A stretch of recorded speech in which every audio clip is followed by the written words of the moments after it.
स्थापकाय च धर्मस्य सर्वधर्मस्वरूपिणे अवतारवरिष्ठाय रामकृष्णाय ते नमः। जननीं शारदां देवीं रामकृष्णं जगद्गुरुं पादपद्मे तयो श्रित्वा प्रणमामि मुहुर्मुहुः। नमः श्रीयतिराजाय विवेकानन्दसूरये सच्चित्सुखस्वरूपाय स्वामिने तापहारिणे श्रुतिस्मृतिपुराणानाम् आलयं करुणालयं नमामि भगवत्पादं शङ्करं लोकशङ्करं शङ्करं शङ्कराचार्यं केशवं बादरायणं सूत्रभाष्यकृतौ वन्दे भगवन्तौ पुनः पुनः भगवन्तौ पुनः पुनः। नमस्कार, आपल्या सर्वांचं पुनश्च एकदा या ऑनलाईन वर्गामध्ये मनपूर्वक स्वागत। आज बुधवार आणि ठरल्याप्रमाणे आपण आत्मबोध या प्रकरण ग्रंथावरती चर्चा करणार आहोत। आपल्या सर्वांना माहीतच आहे, आचार्य शंकरांद्वारा रचित 16 श्लोक त्याचं सविस्तर अध्ययन केलं आहे आणि आज आपण 17वा श्लोक घेणार आहोत। त्याआधी थोडीशी उजळणी करून घेऊ। विशेष करून 12व्या श्लोकानंतर आचार्य आपल्याला सांगतात की हे आत्मतत्व, जे 3 शरीर आपल्याला वेदांतांनी सांगितलेले आहेत, स्थूल, सूक्ष्म आणि कारण, याच्यापासून एकदम वेगळा आहे। एवढंच नव्हे तर जे पंचकोश आहेत त्यापासूनही वेगळा आहे। आपल्याला हे माहीतच आहे की 3 शरीर आणि पंचकोश हे काही वेगळे नाही आहे, हे सगळे उपाधी आहेत आत्मतत्वावरती। आणि उपाधी म्हणजे कशी? हे जे 3 शरीर आहेत यांची जी विभागणी केली गेलेली आहे शरीराच्या स्थूलत्वावरती आधारित आहे। स्थूल शरीर एकदम स्थूल आहे, सूक्ष्म शरीर स्थूलापेक्षा सूक्ष्म आहे आणि फक्त स्वप्नावस्थेमध्येच त्याची प्रचिती होत असते, आणि कारण शरीर अत्यंत सूक्ष्म आहे, त्याची प्रचिती होत नसते। आणि पंचकोश जे आहेत ही विभागणी, हे पण विभागणी आहे आत्मतत्वावरच्या उपाधींची, पण ही त्यांच्या कार्यावरून केली गेलेली आहे। म्हणजेच अन्नमय कोश, प्राणमय कोश, मनोमय कोश, विज्ञानमय कोश आणि आनंदमय कोश। पण ह्या सगळ्या उपाधी आहेत, आत्मतत्व या सगळ्यांपेक्षा पूर्ण वेगळा आहे। याची चर्चा आपण आत्तापर्यंत केली। मागच्या वर्गामध्ये जो श्लोक आपण त्याची चर्चा केली होती की हे जे पंचकोश यानी आत्मतत्व हे झाकल्या गेलेलं आहे। वपुस्तुषादिभिः कोशैर्युक्तं युक्त्यवघाततः आत्मानं अंतरं शुद्धं विविच्यात तंडुलं यथा।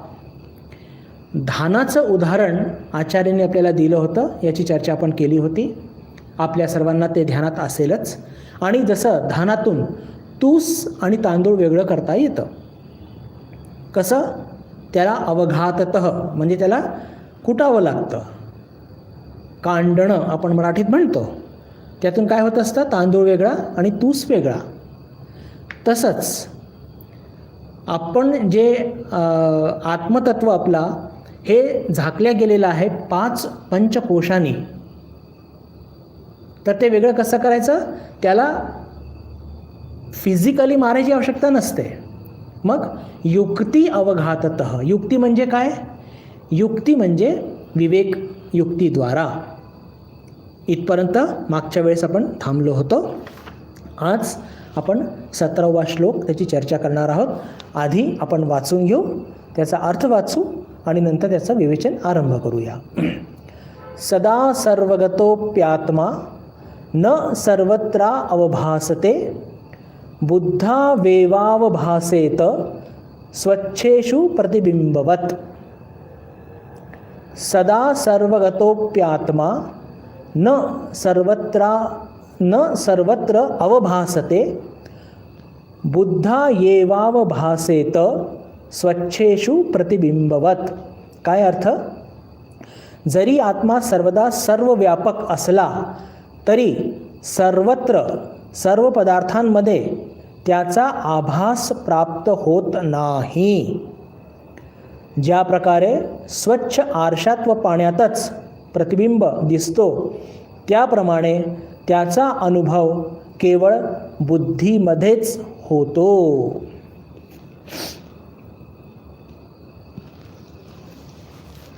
आत्मतत्व जसं तांदूळ तुसानी झाकला असतो तसा हा झाकल्या गेलेला आहे. पहा, या श्लोकाची आवश्यकता आचार्यांना का भासली याचा एक इशारा आचार्यांनी 16व्या श्लोकात दिलेला आहे. म्हणजे जो पण आधी त्याची चर्चा केली ना, त्याच्यामध्ये एक शब्द वापरला आहे. पहा, मी पुन्हा तो वाचतो. वपुस्तुषादिभिः कोशैर्युक्तं युक्त्यावघाततः आत्मानं अंतरं शुद्धं विविच्यात् तंडुलं यथा.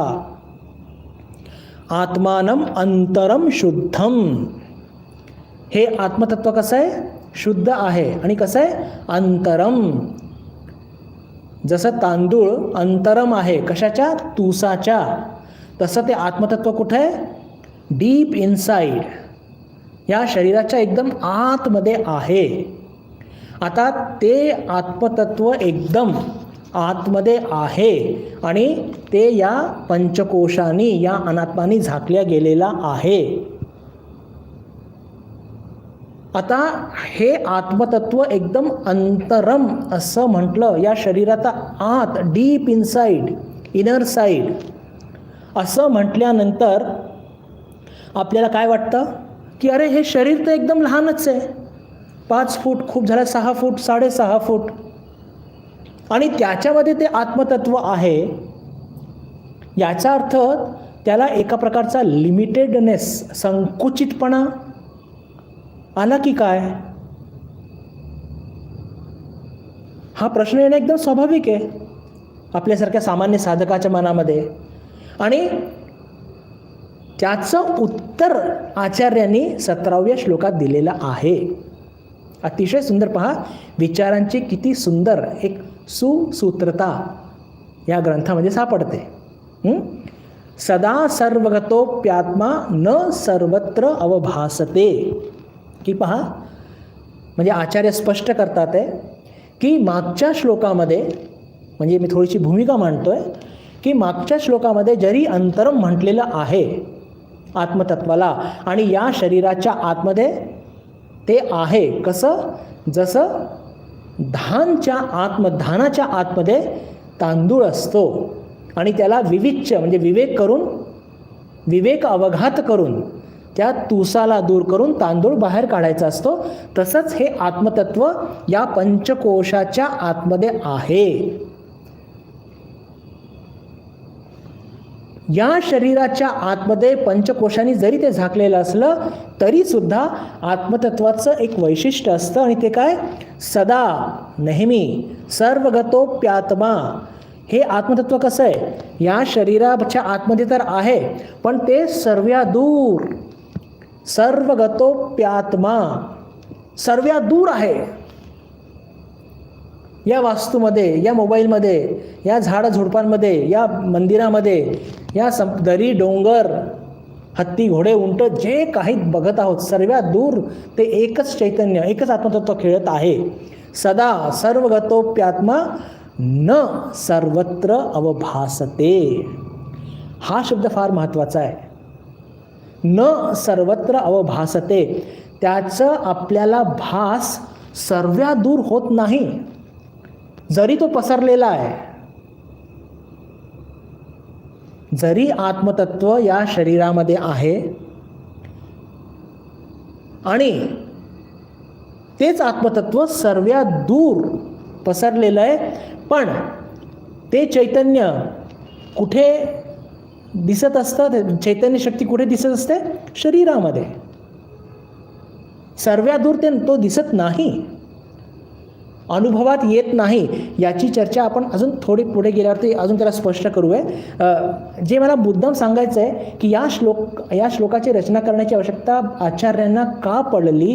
कारण की त्यांनी आधीच्या श्लोकामध्ये अनंतरम म्हणजे या शरीराच्या डीप इनसाइड, एकदम आत खोलवर ते आत्मतत्व दडलेलं आहे असं ते सांगतात. तर आपल्या मनामध्ये हा विचार येऊ शकतो की अरे, मग जर ते या शरीराच्या आतमध्ये आहे तर त्याला काय संकुचितपणा लाभला आहे का? नव्हे, तो आतमध्ये पण आहे आणि सर्वात दूर पसरलेला असल्यामुळे तो सर्व व्यापक सुद्धा आहे. तर मग अंतरम असं का म्हटलं? त्याच्याकरता हे पहा, अंतरमचा एक अर्थ अजून असतो आणि तो अतिशय महत्त्वाचा आहे. तो म्हणजे काय? अधिष्ठान रूपक. एखादी गोष्ट जरी छोटीशी असली आणि त्याच्यावरती खूप काही आधारित आहे, जणू काही सर्वच काही आधारित आहे, त्याला म्हणतात अधिष्ठान. म्हणजे त्याच्याशिवाय त्या वस्तूची कल्पनाच आपण करू शकत नाही. म्हणजे पहा, आत्मतत्व कसं आहे? सर्वगतः, विभू ज्याला म्हणतो, नित्य, अशा अर्थाने तो सगळ्यात दूर पसरलेला आहे.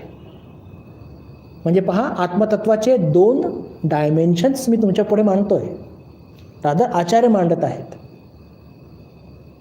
की जे आत्मतत्व सर्व व्यापक रूपाने, विभू रूपाने, नित्य रूपाने, सर्वगत रूपाने सर्वात दूर पसरलेला आहे, तोच आत्मा अंतरम म्हणजे या शरीरामध्ये सुद्धा अधिष्ठान रूपाने राहिलेला आहे. हे पहा, अधिष्ठान का म्हटलंय? की त्या आत्मतत्व जर ते या शरीरात नसतं तर या शरीराला काही अर्थ असतं का? घरामध्ये आपण बघतो की आपली आई किंवा आजी हे कसं असतं? अधिष्ठान रूप असतं. तिच्याशिवाय काही चालत नाही आपलं. सगळ्या गोष्टींकरता आई किंवा आजी लागते आपल्याला. हे एक साधारण आपला अनुभव आहे. तर तसंच या शरीरामध्ये आत्मतत्व पण ज्याला म्हणतो ते कसं आहे? अधिष्ठान रूपामध्ये आहे. अजून याला थोडंसं स्पष्ट करूया. तर बघितलं तर बंधू भगिनींनो, आत्मतत्व या सर्व जगामध्ये विभू रूपाने ते आहेत, पण या सर्व जगाचं सुद्धा ते अधिष्ठान आहे. या सर्व जगाचं अधिष्ठान सुद्धा आहे. कसं आहे? एक उदाहरण घेऊया. हे टेबल कशाने बनलेलं आहे? लाकडाने. लाकूड कुठून आलं? वृक्षातून. वृक्ष कुठून आलं? बीमधून. बी कुठून आलं? पंचतत्वातून, स्थूल पंचतत्वातून. स्थूल पंचतत्व कुठून आले? सूक्ष्म पंचतत्वातून. सूक्ष्म पंचतत्व कुठून आले? आत्मतत्वातून. पुन्हा सांगतो, हा टेबल किंवा चला आता दुसरं उदाहरण घेऊया. ही वास्तू जिथे मी बसलो आहे कशाने बनली आहे? विटांनी, लोखंडानी, सिमेंटनी. बरं, सिमेंट कुठून आलं? जमिनीतून, मातीतून. माती कुठून आली? स्थूल पंचतत्वातून. स्थूल पंचतत्व कुठून आले? सूक्ष्म पंचतत्वातून. मग सूक्ष्म पंचतत्व कुठून आले? आत्मतत्वातून. या जगाचं तुम्ही मागे जा वेदांताच्या दृष्टीने आणि सगळ्या गोष्टी आपल्याला आढळतील, ध्यानात येईल की त्या आत्मतत्वापासूनच त्या गोष्टी बाहेर पडलेल्या आहे. म्हणजेच काय? की या जगातले सर्व काही गोष्टींचं अधिष्ठान काय आहे, त्याच्या मुळाशी काय आहे? तर तोच एक चैतन्य आत्मतत्व, त्याच्याच अधिष्ठानावरती हे सर्व जग उभं आहे आणि तेच अधिष्ठान या शरीरामध्ये सुद्धा आहे. म्हणजे इथे जे अनंतरम शब्द वापरला गेलेला आहे तर आत्मतत्वाला संकुचितपणा दाखवण्याकरता नव्हे, तर या शरीरामध्ये ते आत्मतत्व जसं बाहेर अधिष्ठान रूपात्मक आहे, सर्व व्यापक आहे, तसं या शरीराचा सुद्धा तो आधार आहे. हे आधार समजण्याकरता बंधू भगिनींनो अजून एक उदाहरण घेऊया, 2 उदाहरण घेऊया. हे समजलं आपल्याला, म्हणजे हा सिद्धांत फार महत्त्वाचा आहे. समुद्राकाठी उभं राहिल्यानंतर आपण लाटा बघत असतो आणि त्याचा फार आनंद घेत असतो. त्या लाटांमध्ये काय असतं? लाटांमध्ये पाणी समाविष्ट असतं. अजून काय असणार? लाटांमध्ये पाणी समाविष्ट असतं. तर पहा, पाण्याची लाट असते, लाटाचं पाणी नसतं कधी. आणि याच संदर्भात आचार्य जे सांगू इच्छित आहेत की पाणी हे लाटांचं अधिष्ठान आहे. पाणी लाटांचं अधिष्ठान आहे. आणि लाट काय आहे? नामरूप गोष्ट आहे, नामरूपात्मक आहे, बदलणारी आहे. आणि म्हणून त्याला म्हणतात अध्यस्थम. शब्द 1-2 वापरतो मी थोडेसे टेक्निकल, पण त्यांनी बिलकुल घाबरून जाऊ नका. अधिष्ठान म्हणजे जो सगळ्या गोष्टींचा आधार आहे किंवा एखाद्या वस्तूचा आधार आहे. लाटांचा आधार पाणी आहे. म्हणजेच काय? पाणी काय आहे? अधिष्ठान. लाटांचं अधिष्ठान पाणी आहे. आणि लाटा काय आहे? अध्यस्थम. ज्या गोष्टींना नामरूप असतं, ज्या गोष्टी बदलत असतात, त्याला म्हणतात अध्यस्थम. आणि ज्याच्याशिवाय त्या गोष्टी बनूच शकत नाही, पाण्याशिवाय लाट बनू शकत नाही, म्हणजे पाणी लाटाचं काय आहे? अधिष्ठान रूपक आहे. मग तसंच या शरीराचं अधिष्ठान काय आहे? आत्मतत्व. या जगाचं अधिष्ठान काय आहे? आत्मतत्व. अजून एक उदाहरण घेऊया, अजून स्पष्ट होऊन जाईल. माठ. माठ कसा आहे? नामरूपात्मक. आणि कशाने बनलेला आहे? मातीशिवाय माठाची कल्पना करू शकतो का? नाही. म्हणून माती काय झालं? माठाकरता अधिष्ठान. आणि माठ काय झालं? माठाला काय? नामरूप आहे आणि बदलणार आहे. आज माठ आहे, उद्या फुटू शकतो. तर ते काय? अध्यस्थम. तर हे जग सगळं काय आहे? सगळं जग नामरूपात्मक बदलणारं अध्यस्थम. आणि या सगळ्या अध्यस्थम जगाचं जे नामरूपात्मक आहे, जे सतत बदलत आहे, याचं अधिष्ठान काय आहे? आत्मतत्व. तर जे 16व्या श्लोकामध्ये भगवान आचार्यांनी जो शब्द वापरला आहे अंतरम, की या शरीरामध्ये हे आत्मतत्व बिलकुल डीप इनसाइड आहे, एकदम खोलवर आहे, तर त्याचं संकुचितपणा दाखवण्याकरता नव्हे, या शरीराचं ते अधिष्ठान आहे. आणि तेच अधिष्ठान या सगळ्या जगाचं आहे. म्हणून आता 17व्या श्लोकचं विवेचन आपण आरंभ करूया. सदा सर्वगतोप्यात्मा न सर्वत्र अवभासते. की हे जे आत्मतत्व, जे अंतरम आहे, तेच आत्मतत्व विभूरूपाने, नित्यरूपाने, सर्वगत रूपाने सर्व्या दूर पसरलेलं आहे. पण जर या आत्मतत्वाची अनुभूती घ्यायची असेल तर ती सगळ्या दूर मिळते का? सर्व ठिकाणी मिळते का? नाही. ते शक्यच नाही आहे. ते शक्यच नाही आहे. आत्मतत्व आपल्याला जर अनुभवात आणायचं असेल तर तो कुठे अनुभवात येतो? तो फक्त या शरीरातच येऊ शकतो आपल्याला. आता आत्मतत्व या भिंतीमध्ये सुद्धा आहे आणि मला या भिंतीमध्ये आत्मतत्व अनुभवात आणायचं आहे. हे शक्य नाही आहे. हां, जेव्हा मी सगळ्यात दूर ब्रह्म बघीन तेव्हा ते शक्य आहे. पण सगळ्यात आधी आत्मतत्व आपल्याला कुठे गवसतं? या शरीरामध्ये. हे पण लक्षात घेतलं पाहिजे. पहा, आत्मतत्वाला अनुभवात आणण्याकरता काहीतरी एक माध्यम लागतं. आपण चर्चा केली होती याच्या आधी. हे समजण्याकरता एक छोटंसं उदाहरण घेऊया आधी. आपल्याला आपला चेहरा बघायचा आहे, त्याच्याकरता आपल्याला काय लागतं? काहीतरी चकाकणारी एक सरफेस, एक सतह. आपल्याला पाहिजे असते. मग तो आरसा असो की शुद्ध पाणी असो की समजा एखादा खूप नवीन ताट असो, एकदम स्टेनलेस स्टीलचं वगैरे, एकदम चकचक जर असलं तर कसं असतं की त्या सरफेसवरती आपण आपला चेहरा बघू शकतो. आरसा असेल तर उत्तम. किंवा एखाद्या ठिकाणी आपण कुठे फिरायला गेलो, तिथे खूप सुंदर स्वच्छ पाण्याचा तलाव आहे, त्या तलावात सुद्धा जर बघितलं तर आपलं चेहरा आपल्याला दिसतो. म्हणजे काहीतरी रिफ्लेक्टिंग सरफेस पाहिजे असते. तर हे आत्मतत्व जे सगळ्या दूर पसरलेलं आहे आणि या शरीरामध्ये सुद्धा ते उपलब्ध आहे, निवास करत आहे. जरी ते सगळ्या दूर पसरलेलं असलं तर प्रत्येक ठिकाणी त्याची अनुभूती होत नसते. ती अनुभूती होते, पण ती सगळ्यात शेवटच्या ज्याला म्हणतो की टप्प्यावरती, आत्मसाक्षात्काराच्या. ठाकूरांना प्रत्येक ठिकाणी दिसायचं, तो भाग सध्या सोडू. पण आपल्याला जर आज आत्मतत्व अनुभवास आणायचं असेल तर त्याच्याकरता ते कुठे येऊ शकतं, तर ते फक्त आणि फक्त बुद्धीमध्ये येऊ शकतं. फक्त आणि फक्त पहा, बुद्धीमध्येच ती एक ताकद असते, ती एक शक्ती आहे की ज्याच्यावरती आत्मतत्वाचं प्रतिबिंब उमटू शकतो.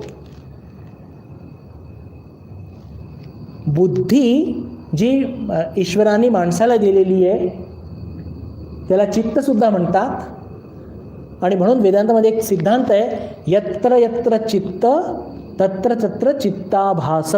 जिथे जिथे चित्त आहे, बुद्धी आहे, तिथे तिथे त्या आत्मतत्वाचं प्रतिबिंब उमटू शकतो. साधारणपणे आपण म्हणतो की जनावरांमध्ये पण बुद्धी असते. हे पण त्यांच्यामध्ये ती जी बुद्धी आहे ना, ती त्याला म्हणतात इन्स्टिंक्ट. म्हणजे ते एका ठराविक पद्धतीनेच कार्य करू शकतात. ते कधी विवेक करतात का आत्मा आणि अनात्मामध्ये? नाही. त्यांना एवढंच कळतं की मालक आला, आता मला पोळी मिळणार. जोपर्यंत मालक येत नाही मला पोळी मिळणार नाही. अनोळखी मनुष्य आला ते भुंकायचं, ओळखीचे आले तर शेपटी हलवायची. अशा ठराविक पद्धतीनेच ते कार्य करू शकतात. म्हणजे आपण म्हणतो की आपण आपल्या घरामध्ये जर पाळीव कुत्रा मांजर वगैरे असलं तर आपण काय कौतुक करतो, याला खूप समज आहे बरं वगैरे वगैरे. तर कौतुकाचा भाग जाऊ द्या, पण आत्मसाक्षात्कार करता जे लागणारी बुद्धी किंवा जे चित्त ते फक्त ईश्वराने मनुष्यालाच दिलेलं आहे. आणि या बुद्धीची ताकद काय आहे जी आपल्याला दिलेली आहे ईश्वराने, की पहा, या बुद्धीमध्ये एक फार वैशिष्ट्य असतं बरं, की या बुद्धीमध्येच आत्मतत्वाचं एक रिफ्लेक्शन येऊ शकतं. जे आत्मतत्व संपूर्ण जगामध्ये पसरलेलं आहे, बाकी कुठे पण त्याचं ज्याला म्हणतो की प्रतिबिंब उमटू शकत नाही. या जगाच्या कोपऱ्या कोपऱ्यामध्ये, या पूर्ण विश्वब्रह्मांडाच्या कोपऱ्या कोपऱ्या कोण्या कोण्यामध्ये हे आत्मतत्व पसरलेलं आहे. पण त्याचं रिफ्लेक्शन, त्याचं प्रतिबिंब कुठे उमटत असतं, तर मनुष्याच्या देहामध्ये, म्हणजे विशेष करून चित्तामध्ये किंवा बुद्धीमध्ये. त्याच्यामध्ये अशी काय ताकद आहे हो? पहा, या बुद्धीमध्ये आपल्याकडे मन पण तर आहे, मनामध्ये का नाही होऊ शकत? मन कसं असतं आपलं? सदा दोलायमान, सदा चंचल असतं. बुद्धीमध्येच एक ताकद असते बंधू भगिनींनो, की ते आपण म्हणतो ना की बुद्धी पवित्र होऊ शकते. आपण म्हणतो ना की साधना करून म्हणताना म्हणतो की मन पवित्र करा किंवा चित्त बुद्धी पवित्र करा, पण नेमकं ती बुद्धी पवित्र होत असते. सगळे संस्कार त्या बुद्धीमध्ये दडलेले असतात आणि बुद्धीमध्ये ती ताकद असते. पहा, गीतेमध्ये आपण चर्चा केली, व्यवसायात्मिका बुद्धी एकेह कुरुनंदन. आलं लक्षात? बहुशाखा अनंताश्च. जर त्या बुद्धीला अनेक फाटे फुटले तर ती काय होऊन जाते? अव्यवसायी नाम. म्हणजेच अनेक वासना जर मनात असतील, मन चंचल असेल, तर ते चंचल मन त्या बुद्धीला इतके फाटे फोडते की ती बुद्धी सतत त्याच्यावर ते म्हणजे ज्याला म्हणतो की ती पवित्र होऊच शकत नाही, ती पवित्र होऊच शकत नाही. म्हणजे बुद्धीमध्ये ती ताकद किंवा ती एक विशेष शक्ती ईश्वराने दिलेली आहे की बुद्धी अशुद्ध असू शकते किंवा शुद्ध असू शकते. आणि जेव्हा बुद्धी एकदा शुद्ध झाली, व्यवसायात्मिका झाली, तिला फाटे बिलकुल नाही आहे, तर त्या बुद्धीमध्ये बरोबर त्या आत्मतत्वाचं ते एक प्रतिबिंब उमटतं. आणि प्रतिबिंब उमटलं म्हणजे काय, तेच तर आत्मसाक्षात्कार आहे, तेच तर आत्मसाक्षात्कार आहे. आणि म्हणून क्राइस्ट म्हणतात की blessed are the pure in the heart for they shall see the god. Blessed are pure in heart. आता इथे त्यांनी शब्द वापरला आहे हार्ट, पण त्याचा अर्थ आपण बुद्धीनेच घ्यायचा, कारण की बुद्धीमध्येच ती ताकद आहे की जो आत्मतत्वाचं प्रतिबिंब देऊ शकतो. जसं आरशामध्ये ती ताकद आहे की आपण आपला चेहरा बघू शकतो, पण आरशावरती जर खूप धूळ जमलेली असेल तर आपल्याला आपला चेहरा स्पष्ट दिसणार नाही किंवा दिसणारच नाही. पाण्यामध्ये सुद्धा जर खूप कचरा असेल आणि पाणी सतत हलत असेल तर आपण आपला प्रतिबिंब, आपला चेहरा बघू शकत नाही. तसंच आपली बुद्धी जर अशुद्ध असेल तर त्या बुद्धीच्या माध्यमातून आपण आत्मसाक्षात्कार आपल्याला घडणार नाही, हे लक्षात घेतलं पाहिजे. तर जे आत्मतत्व, आता पुन्हा त्या श्लोकाकडे जाऊया म्हणजे त्याचा पूर्ण स्पष्ट आता अर्थ होईल. सदा म्हणजे पहा, सुरुवात कुठून झाली होती? सुरुवात झाली होती की आत्मतत्वाला अंतरम असं का म्हटलं आहे. तर ते जे अंतरम का म्हटलं आहे, कारण की ते जे आत्मतत्व या सगळ्या जगाचं अध्यस्थम आहे, ते या शरीराचं अधिष्ठान आहे. जर आत्मतत्व नाही तर या शरीराला काही दामच नाही किंवा त्या शरीराचं अस्तित्व सुद्धा राहणार नाही. आणि दुसरं की जे आत्मतत्व सगळ्यात दूर पसरलेलं आहे, सदा सर्वगतोप्यात्मा न सर्वत्र अवभासते, की जरी हे आत्मतत्व सगळ्यात दूर पसरलेलं आहे तरी याचा अनुभव सर्वात दूर येत नाही, सर्वात दूर येत नाही. मग तो कुठे येतो? बुद्ध्यावेवा भासेत.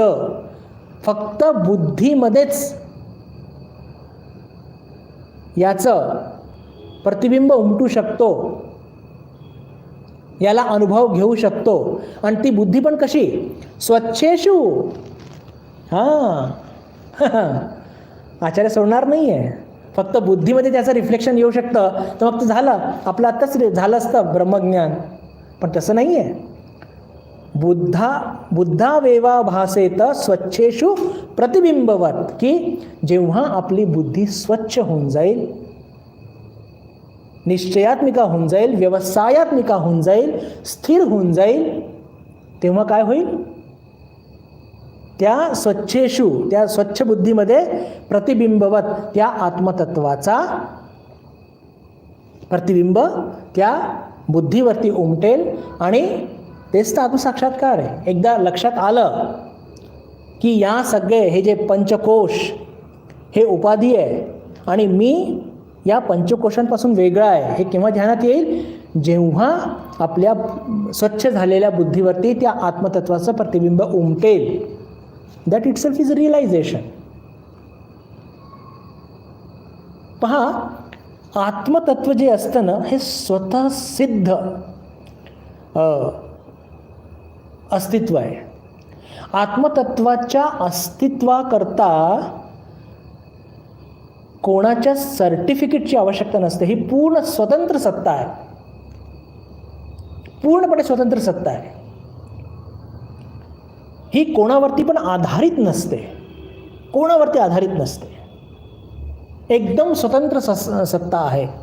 पण तिचा अनुभव घेण्याकरता किंवा तिचं ज्याला म्हणतो की त्याचं रिफ्लेक्शन कुठे होणार, तर त्याच्याकरता काहीतरी एक रिफ्लेक्टिंग सरफेस लागते. आणि जसं चेहऱ्या बघण्याकरता पाणी किंवा आरसा लागतो, तसंच हे आत्मतत्व फक्त शुद्ध बुद्धीवरतीच याचं रिफ्लेक्शन येत असतं, हे पण लक्षात ठेवलं पाहिजे.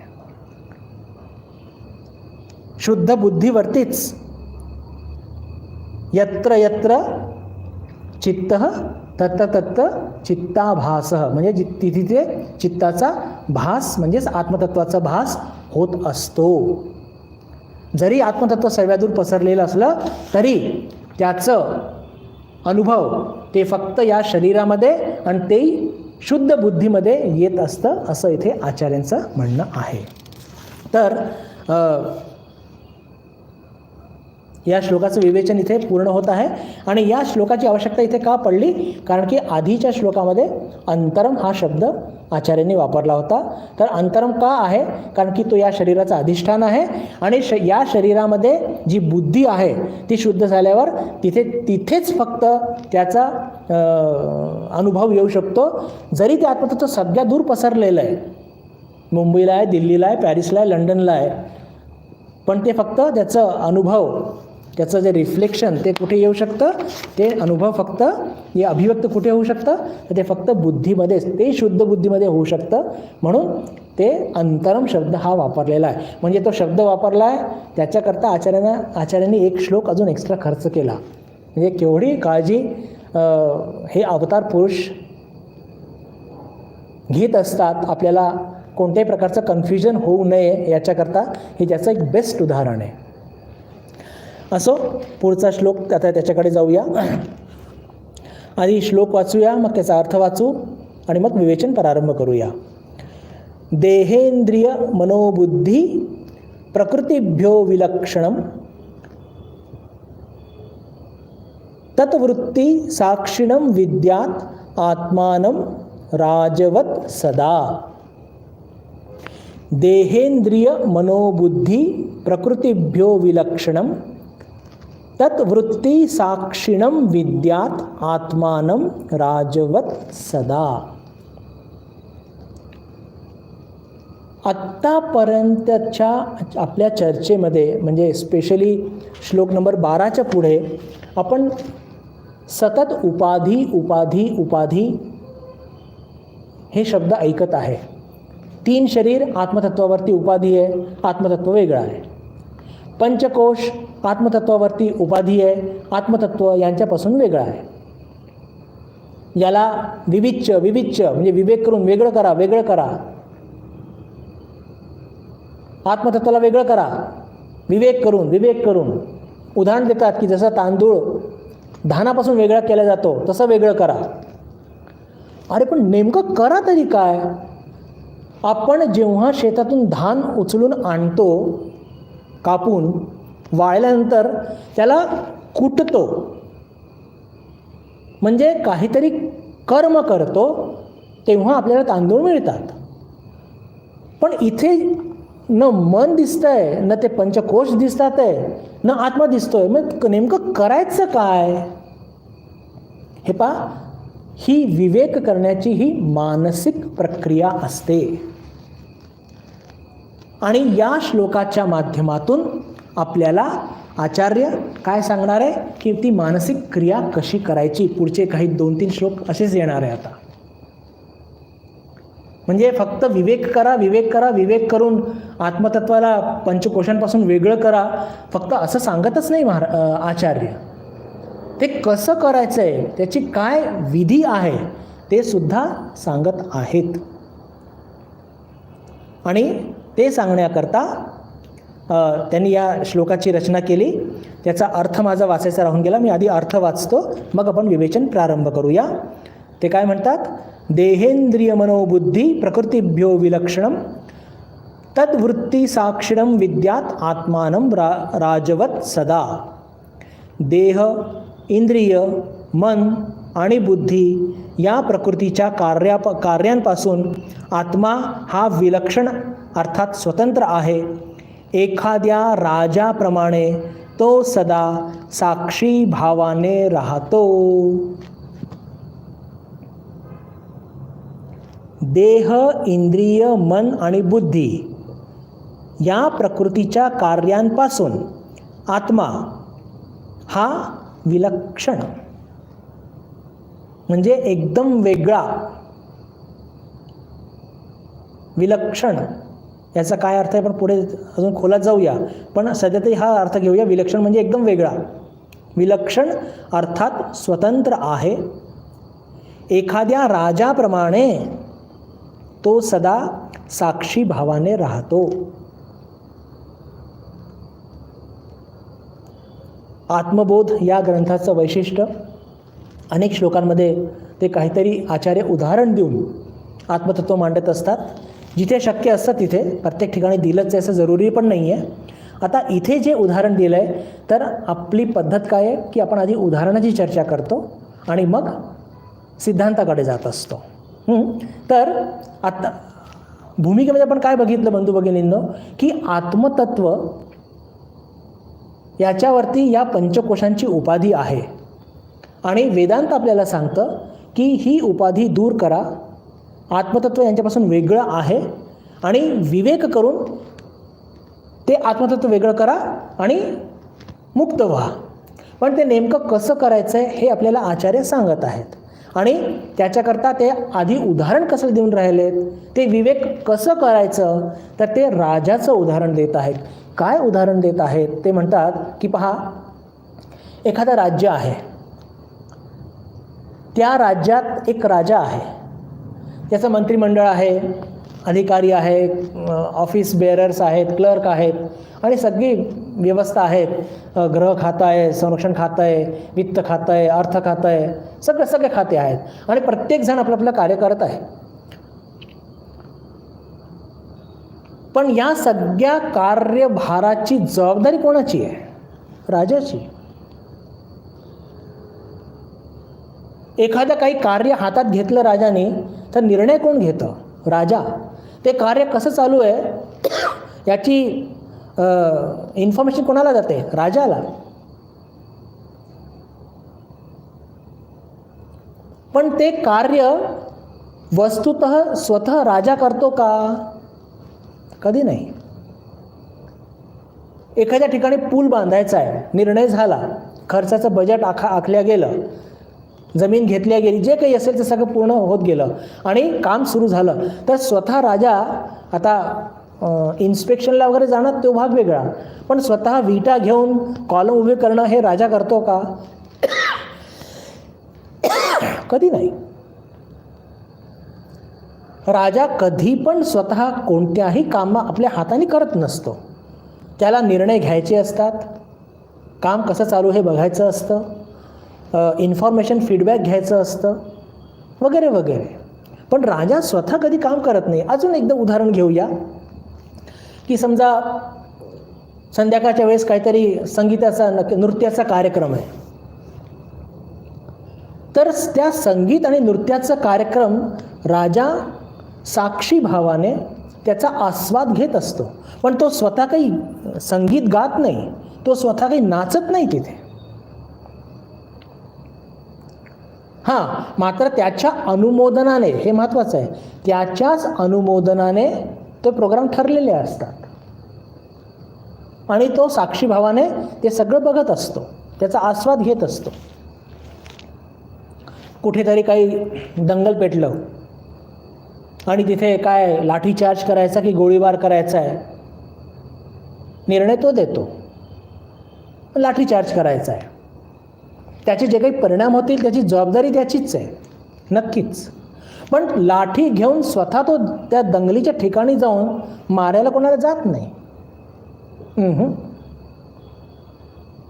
तो सगळ्या गोष्टींवरती साक्षी भावाने नजर ठेवून असतो, तेवढं मात्र खरं. बिलकुल एक्झॅक्टली आपल्यामध्ये असणारं जे आत्मतत्व आहे, जे पंचकोशांनी झाकल्या गेलेलं आहे किंवा पंचकोश ज्या उपाधी या आत्मतत्वावरती थोपल्या गेलेल्या आहेत, तर त्यांच्यापासून हा वेगळा आहे. त्यांच्या सगळ्या वृत्तींकडे, वृत्ती म्हणजे त्यांचे फंक्शन्स, त्यांचे कार्य, त्यांच्याकडे साक्षी भावाने हे आत्मतत्व बघत असतं. पण जसं राजा स्वतः नाचत नाही किंवा गात नाही, राजा स्वतः पूल बांधायला जात नाही, राजा स्वतः दंगलीच्या ठिकाणी लाठी घेऊन जात नाही, तसंच हे पंचकोशाचे विविध कार्य जे आहेत प्रकृतीने नेमून दिलेले, हे पंचकोश करत असतात. आणि आत्मतत्व कसा साक्षी भावाने त्यांच्याकडे नजर ठेवून असतो, त्याचा आस्वाद घेत असतो. शब्दांकडे लक्ष द्यावर, त्यांचा आस्वाद सुद्धा घेत असतो. पण स्वतः अन्नमय कोशचं काम करत नाही. जसं राजा नाचायला जात नाही किंवा दंडा घेऊन लाठी चार्ज करायला जात नाही, तसं अन्नमय कोशचं काम करत नाही, मनोमय कोशचं काम करत नाही, प्राणमय कोशचं काम करत नाही. तो अलिप्त राहतो, कारण की तो राजा आहे. त्याच्या अनुमोदनाने हे सगळे काम करत असतात. का करत असतात? कारण की हे प्रकृतीच्या अधीन आहे. आणि राजाच्या पण हे पहा, प्रकृतीच्या अधीन म्हणजे काय? राजाच्या अधीन प्रकृती आहे आणि प्रकृतीच्या अधीन ते 5 कोश आहे. ही मधली प्रकृती अशी आहे की ही त्यांना, त्या पंचकोशांना त्यांच्या कर्तव्य पार पाडण्याकरता बाध्य करत असते. फार काही कठीण नाही बरं. साक्षी भावाने, बस साक्षी भाव लक्षात ठेवा. साक्षी भाव आपल्या सगळ्यांना लक्षात आहे. एखाद्या अनोळखी ठिकाणी आपण जातो. कल्पना करा की एखाद्या ठिकाणी काहीतरी एक शुभ प्रसंग आहे, एखाद्या घरी आपली काही फार ओळख नाही आहे, पण आपल्याला आपल्या एखाद्या मित्राबरोबर जाणं भाग पडलं आहे की आता उपाय नाही आहे. तर अशा त्रयस्थ ठिकाणी गेल्यानंतर आपण काय करतो? कोणी आपल्या जास्त ओळखीचं नसतं. आपण एकदा बिलकुल त्रयस्थासारखे शांतपणे बसून सगळ्या गोष्टी बघत असतो. कुठे इन्व्हॉल्व होत नाही, कुठे काही सजेशन देत नाही, काही करत नाही आपण. याला म्हणतात साक्षीभाव. पण वेदांताचं साक्षीभावमध्ये अजून काहीतरी ॲडिशनल गोष्टी आहेत, ते आपण नंतर चर्चा करणार आहोत. पण आता हे साक्षीभाव आपल्याला लक्षात आला असेल. आणि हे अजून व्यवस्थित समजून घेण्याकरता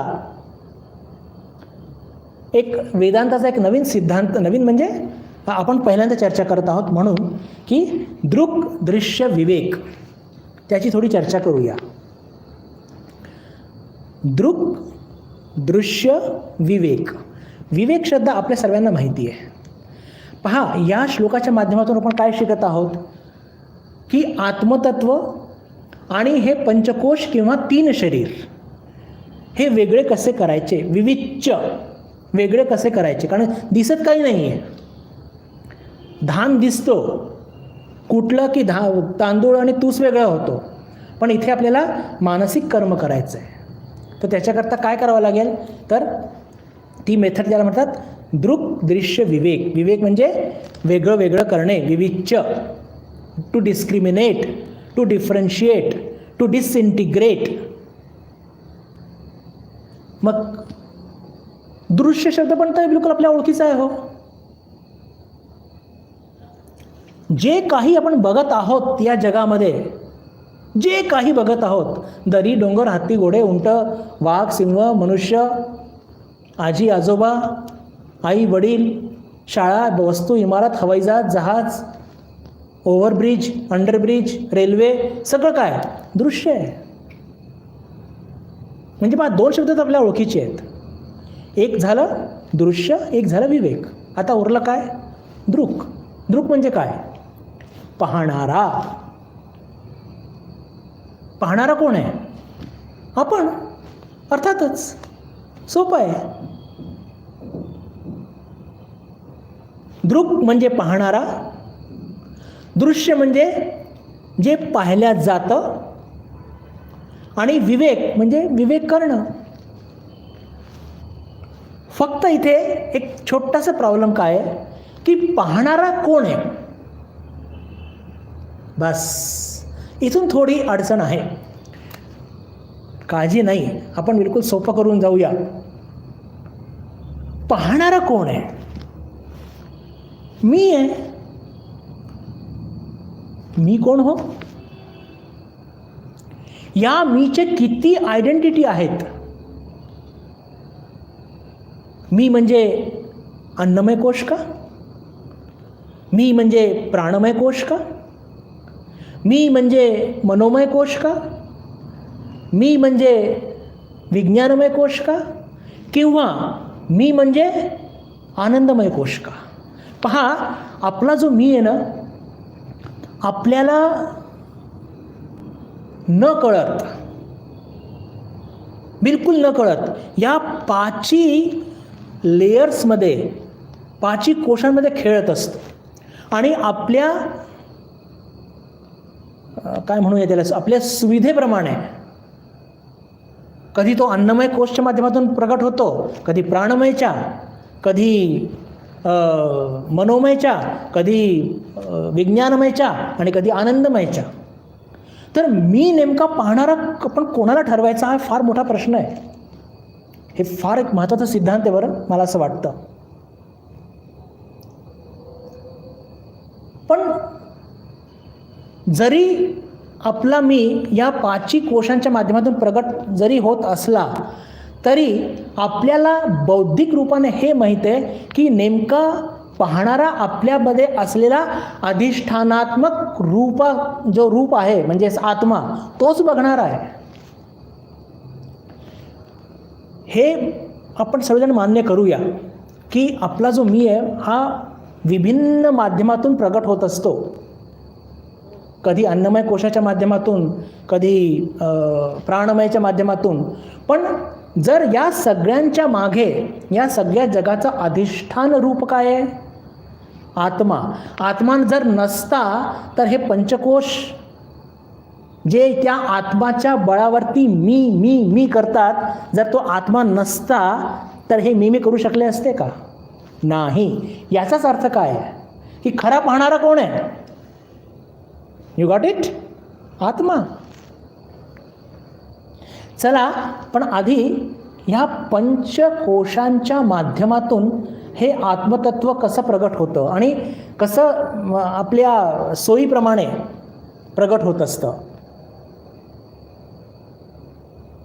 जेव्हा आपण चालतो, बोलतो, खातो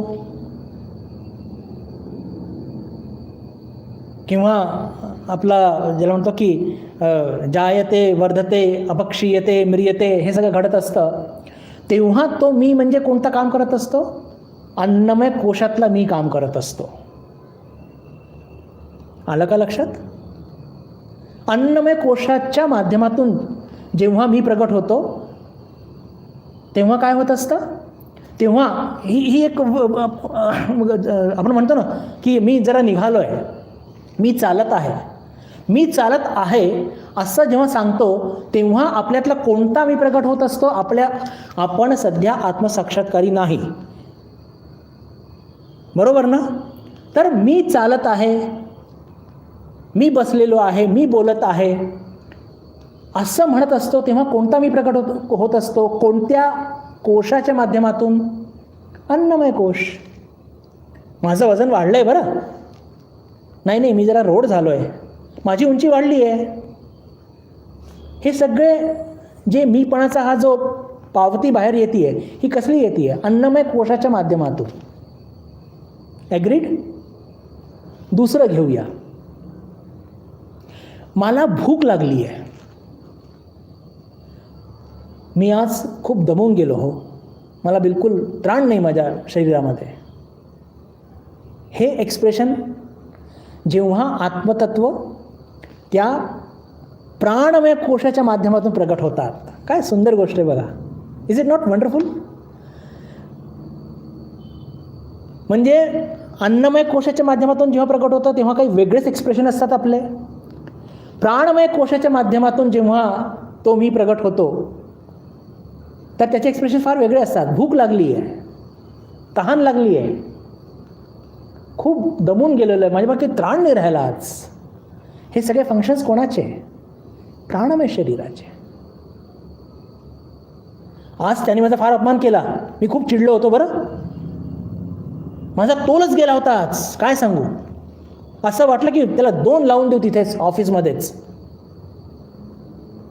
दुःख झालं आहे, अपमान बोध झालेला आहे, हे जो मीपणा प्रकट होतोय हा मनोमय कोश आहे.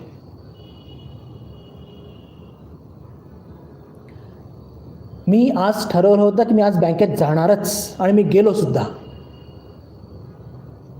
विज्ञानमय कोश, बुद्धी. आणि सगळ्यात शेवटचं म्हणजे आनंदमय कोश. या आनंदमय कोश याचं एक्सप्रेशन आपल्याला कधीही बघायला मिळत नाही. कधी म्हणजे अनुभवात येत, ते अनुभवात कसं येत असतं पहा. हे आनंदमय कोश किंवा कारण शरीर ज्याला म्हणतो, हे जेव्हा आपण गाढ सुषुप्तीमध्ये असतो आणि आपल्याला कसलीच शुद्ध नसते तेव्हा हे खेळत असतं. पण याचं एक्सप्रेशन आपल्याला कसं मिळतं, जेव्हा गाढ झोप आणि चांगली झोप झाल्यानंतर उठतो आणि आपण काय म्हणतो की आज मी खूप छान झोपलो, मला कसलीच शुद्ध नव्हती,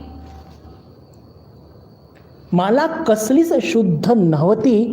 हा जो एक्सप्रेशन आनंदाचा आहे हा काय, हा आनंदमय कोशचा एक्सप्रेशन आहे. तर पहा किती विभिन्न पद्धतीने आपण एक्सप्रेशन देत असतो, विभिन्न पद्धतीने देत असतो. पण जर आपल्यामध्ये ते आत्मतत्व, ते चैतन्य जर नसतं तर हे सगळे एक्सप्रेशन आपण देऊ शकलो असतो का? शक्यच नाही. म्हणून म्हटलं ना की ते अधिष्ठानवरती मी इतका भर का दिला, की या शरीरामध्ये ते अधिष्ठान रूपात मग ते राहत निवास करत आहे. आणि जर ते पंचकोशाच्या आतमध्ये नसतं तर हे सगळे जे एक्सप्रेशन आहे हे आपल्याला अनुभवात आलेच नसते. आपल्याला त्या सगळ्या गोष्टी अनुभवात आल्याच नसत्या. आता आपण थोडंसं हे विभिन्न एक्सप्रेशन बघितले आणि लक्षात ठेवा बरं की आता आपण जाऊया पुन्हा दृश्य विवेककडे. आणि आपल्याला काय करायचं आहे आता की आत्मतत्व या 5 कोशातून एकदम वेगळा आहे हे आपल्याला सिद्ध करायचं आहे. सिद्धच करायचं नाही आहे, आपल्याला आत्मतत्व वेगळा काढायचं आहे.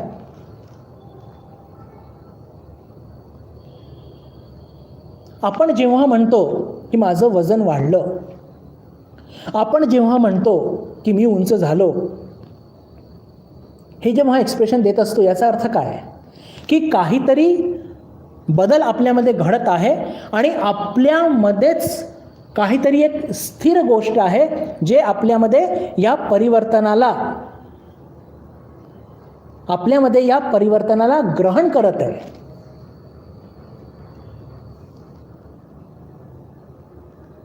एक सिद्धांत लक्षात घ्या की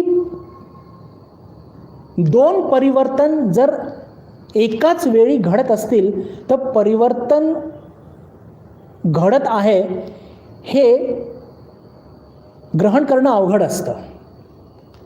उदाहरण घेऊया, सिद्धांत थोडासा अवघड आहे. आपण रेल्वे स्टेशनवरती जात असतो बंधू भगिनींनो, आणि जेव्हा आपण रेल्वे स्टेशनवरती जात असतो तेव्हा काय घडत असतं की कल्पना करा की आपण हावडा किंवा चर्चगेट किंवा दिल्ली, नवी दिल्ली, चेन्नई सेंट्रल असे मोठे मोठे स्टेशन जिथे 30 प्लॅटफॉर्म असतात तिथे जर आपली ट्रेन शिरली तर काय होत असतं, कधी कधी ज्या दिशेने आपली ट्रेन जात असते त्याच दिशेने दुसरी ट्रेन जात असते आणि दोघांची गती सारखी असते. आपल्याला कळतच नाही का आपली ट्रेन चालू आहे म्हणजे गतिमान आहे की थांबलेली आहे, कारण की दोन्ही ट्रेन एकाच दिशेने एकाच गतीने चाललेली आहे. आलं लक्षात? म्हणजे दोन्ही परिवर्तन एकाच वेळी घडत असल्याने आपल्याला कळत नाही की आपली ट्रेन जात आहे की थांबलेली आहे. पण तेच आपण जर प्लॅटफॉर्मवरती उभे असलो, आपण जर स्थिर असलो तर गाड्या येतात, गाड्या जातात, त्याचं आपण नोटीस त्याचं घेऊ शकतो. आपण का घेऊ शकतो? आपण स्थिर आहोत म्हणून. तर आता आपण आपल्या उदाहरणाकडे जाऊया. माझं वजन वाढलं, माझी उंची वाढली, मी आता खूपच बेढप दिसायला लागलोय, मला खूप वजन वाढलेलं आहे. हे सगळे अंतर जे आपल्यामध्ये घडत असतात, हे अंतर, हे परिवर्तन हे तेव्हाच ग्रहण करू शकतो आपण की जेव्हा आपल्यामध्ये काहीतरी एक स्थिर असलं पाहिजे. पहा, पटतंय का? आपण जर प्लॅटफॉर्मवरती उभे असलो तरच रेल्वेची गती आपण नोटीस करू शकतो. पण जर आपण एकाच दिशेने जाणाऱ्या दोन गाड्यामध्ये एखाद गाडीमध्ये बसलो असलो तर आपण ते अंतर आपल्याला कळणार नाही. म्हणजे दोन्ही गोष्टी जर परिवर्तनशील असतील तर परिवर्तन नेमकं काय घडत आहे याचा बोध आपल्याला होणार नाही. तर हे जे अन्नमय कोश म्हणजे या स्थूल शरीरामध्ये जे बदल होत असतात त्याची जाण आपल्याला अधूनमधून होत असते.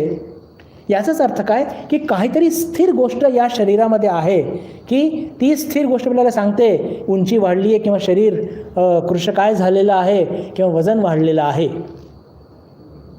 ही गोष्ट जी आपल्या मनामध्ये त्या म्हणजे आत्मतत्व स्थिर असल्याने, आत्मतत्व हे सतत स्थिर, अक्रिय, निष्क्रिय, असंग असल्याने,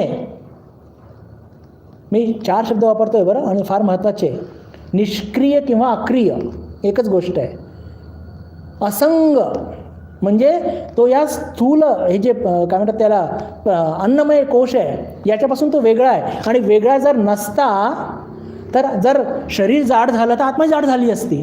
पण असं घडत नाही, वेदांत सांगतो. याचाच अर्थ काय की आत्मतत्व हे अन्नमय कोशापासून वेगळा आहे. साक्षी भावाने तो अन्नमयामध्ये कोशामध्ये होणारे सगळे बदल त्याला साक्षी भावाने तो बघत आहे, त्याचा अनुभव घेत आहे. पण तो काही बोलत नाही आहे.